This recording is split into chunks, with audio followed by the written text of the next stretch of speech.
नमस्ते दोस्तों, स्वागत है आपका हमारे इस चैनल नॉलेज इज़ करेंसी में।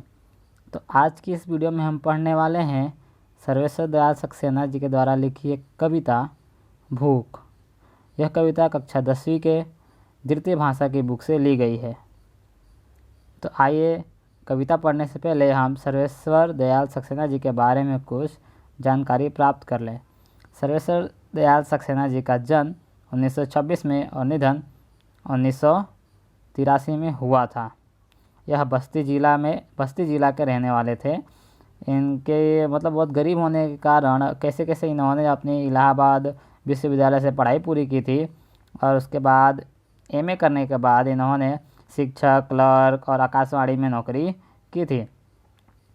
बाद में दिनमान के उप संपादक रहे। दिनमान नाम के क्या थे ये? उप संपादक भी थे। इन्होंने कुछ कविताएं लिखी है जो बहुत ही फेमस हुई, जैसे जंगल का दर्द एक बहुत ही बढ़िया कविता है।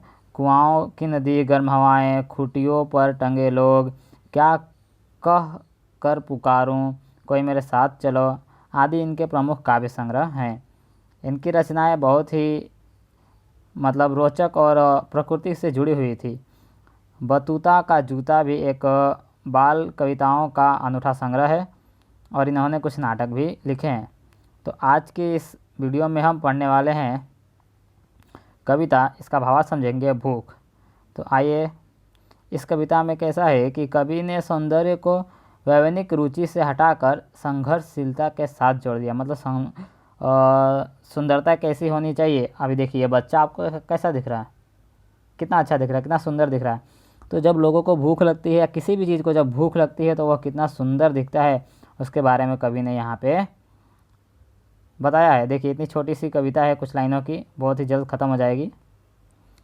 जब भी भूख से लड़ने कोई खड़ा हो जाता है सुंदर दिखने लगता है।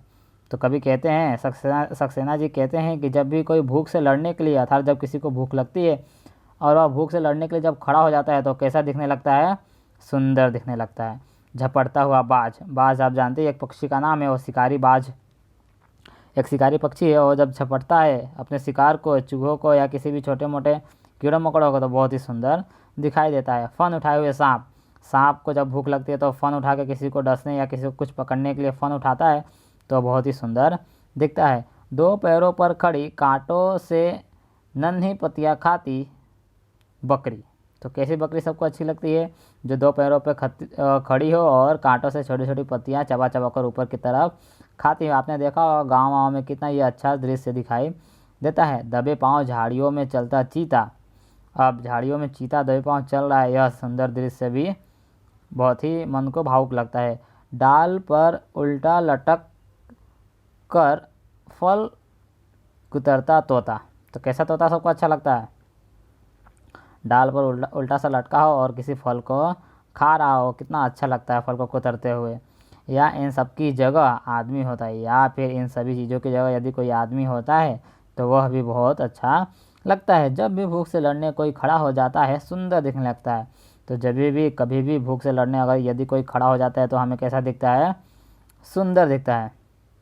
तो ये छोटी सी कविता है, आशा करता हूँ आपको इसका भावार्थ समझ में आ गया होगा। भावार्थ कुछ नहीं है, बस यही है कि जब भी कोई भूख से लड़ने के लिए, अब यहाँ पे कवि ने कुछ एग्जाम्पल दिए हैं। जैसे कि पहला एग्जाम्पल था झपटता हुआ बाज, कोई बाज है और झपटता है तो बहुत अच्छा दिखता है। फिर दो पैरों पर बकरियाँ खड़ी होकर जब पत्ते खाती है तो अच्छी लगती हैं। या फन उठाए सांप, सांप जब फन उठा के फन उठा के जब किसी को कुछ काटने वाटने के लिए खड़ा होता है तो अच्छा लगता है, लेकिन वो फन क्यों उठाया हुआ है? उसे भूख लगी इसके लिए।